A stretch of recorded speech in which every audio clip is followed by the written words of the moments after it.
Isa lamang po ang sasabihin ko sa inyo. Wala pong magnanakaw na Duterte. Magandang araw po. Ako po si Philip Salvador. Umaabot sa inyo, hindi po bilang politiko.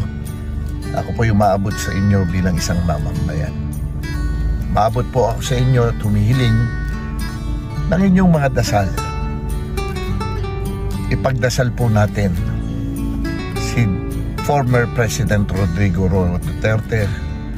Ipagdasal po natin ang ating Vice Presidente ngayon na si Inday Sara Duterte. Ipagdasal po natin ang ating bansa. Magpapasko kung ano-ano po nangyayari.